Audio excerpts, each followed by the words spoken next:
በመንፈስ ያልተጠመቀ ሁሉ መንግሥተ ሰማያት ሊገባ አይችልምና ይህን እወቁ። ተድላ ገነትም አይወርስም።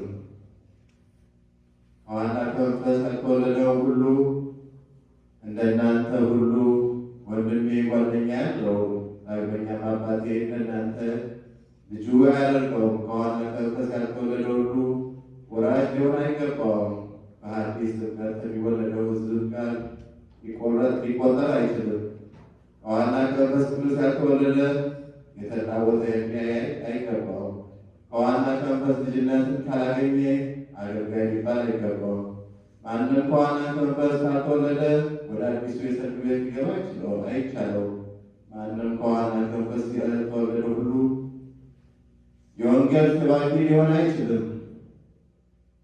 ከተባረኩት በጎችም ጋር በቀኝ ሊቆም አይገባውም። ከዋና ከመንፈስ ያልተወለደ ማንም ቢሆን የወንጌል ጥላት ነው። ማንም ከዋና ከመንፈስ ካልተወለደ መለኮታዊ ገጽ ሊያይ አይቻለውም። ማንም ከዋና ከመንፈስ ካልተወለደ ንስር አሞራ ሊታደስ አይቻልም።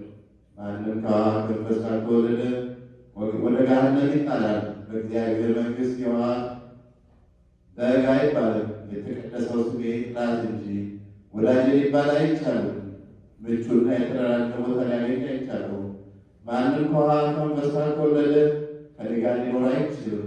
ማንም ከውሃና ከመንፈስ ካልተወለደ ማደሪያው ጨለማ ነው። ማንም ከውሃ ከመንፈስ ካልተወለደ ሥጋው እንቅልፍም ወይም እረፍት ለሌለው ትውልድ ሲሳይ ይሆናል። ማንም ከውሃ ከመንፈስ ካልተወለደ የተዘጋጀለትን ርስት ሊወርስ አይችልም። ማንም ሰው ከውሃና ከመንፈስ ካልተወለደ ከልዩ ቸርነቴ ስደተኛ ይሆናል። ማንም ከውሃና ከመንፈስ ካልተወለደ እድል ፈንታው የግራ ቁመት ነው። ማንም ከውሃ ከመንፈስ ካልተወለደ በግንባርም ወደ ገሃነም ይወረወራል።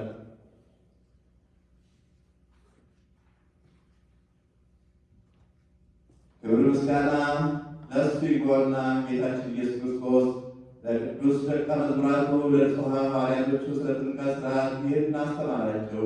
ይቅርታው ቸርነቱ ለዘላለሙ በእውነት